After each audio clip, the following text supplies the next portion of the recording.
Now we're looking back at a tournament that didn't just crown a world champion, but completely transformed women's rugby. The 2025 Women's Rugby World Cup will be remembered not only for its thrilling matches, but for the way it changed the game's profile forever. So, Rona, let's start with the World Cup and the incredible impact that it had. I mean, what did the tournament sort of show you about how far women's rugby has come in terms of quality and public support, that viewing that it got, and really sort of fulfilled the major tournament that it wanted to be? Yeah, absolutely. I think England does women's sport really well, which I think put a little bit of expectation on this World Cup. We've been saying for months that it's going to be the biggest one ever, but I think it really even exceeded all of those expectations. Like, the tournament was absolutely fantastic. To finish it with 82,000 at a sold-out Twickenham. The last World Cup, there was 40,000 at the final. The one before that was 20,000. So the growth in women's rugby has really been astronomical. And in all the host cities, I think people really got behind women's rugby. They got behind the Red Roses, but they also just got behind the game. Like, there wasn't a quiet stand throughout the whole tournament. It was so inspiring to be part of, and hopefully for anybody that was there as a spectator as well. From packed stadiums across England to record-breaking global audiences, this was the moment women's rugby truly went mainstream. Sponsors lined up, broadcasters committed primetime coverage, and young girls everywhere saw heroes who looked just like them, lifting the trophy. I spoke to Scotland's Rona Lloyd, who reflected on how far the sport has come. She told me that this World Cup felt different. It wasn't just a women's tournament, it was the tournament. Adding that the visibility and professionalism have reached a level she could only dream of when she started out.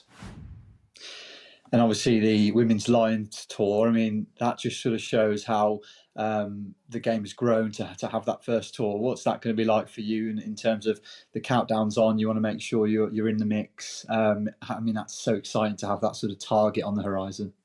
Yeah, it's massively exciting for everybody playing the game. I think before we had the World Cup every 4 years as these landmark events in women's rugby and opportunities to grow the game, whereas actually now that we're going to have the British and Irish Lions women's tours every 2 years in between, that is going to be incredible in terms of the eyes that we can get on women's rugby.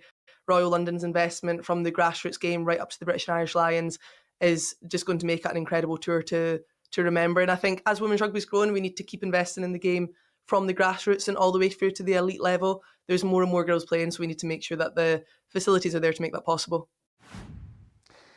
And of course, there's Rosie Gallagher, one of the stars of England's triumphant campaign. When I asked what it meant to win at home, she smiled and said, "It's everything. But what matters most is what comes next.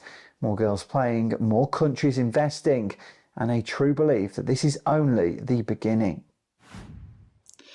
And obviously, I mean, how important is it that you guys give back to those who came before you? I mean, generations in women's rugby maybe didn't get the support and help and, viewing figures, etc. than, you guys are now, and you're changing the games. But it's those guys who came before you and really laid that foundation for you to go and be a successful nation. Yeah, we spoke about in the tournament, for the girls was one of our big mantras, and that slogan was not only for the girls to come, it was for the girls in the room that day and throughout the World Cup, and it was for the pioneers of the game. And we just wanted to make sure that in the World Cup we did everyone proud, and that we inspired the whole generation. It didn't just need to be the little girls, it could be little girls, little boys, adults get into rugby for the first time. And I think everyone has that aspiration to play for the Lions.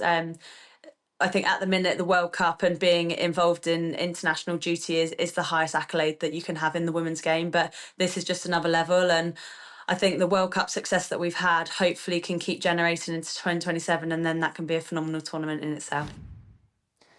That sense of legacy runs deep. Schools are reporting record sign-ups, unions are committing new resources, and broadcasters are already planning expanded coverage for future tournaments. The 2025 World Cup didn't just change who lifted the trophy, it changed what's possible for women's rugby, and the world is watching where it goes next.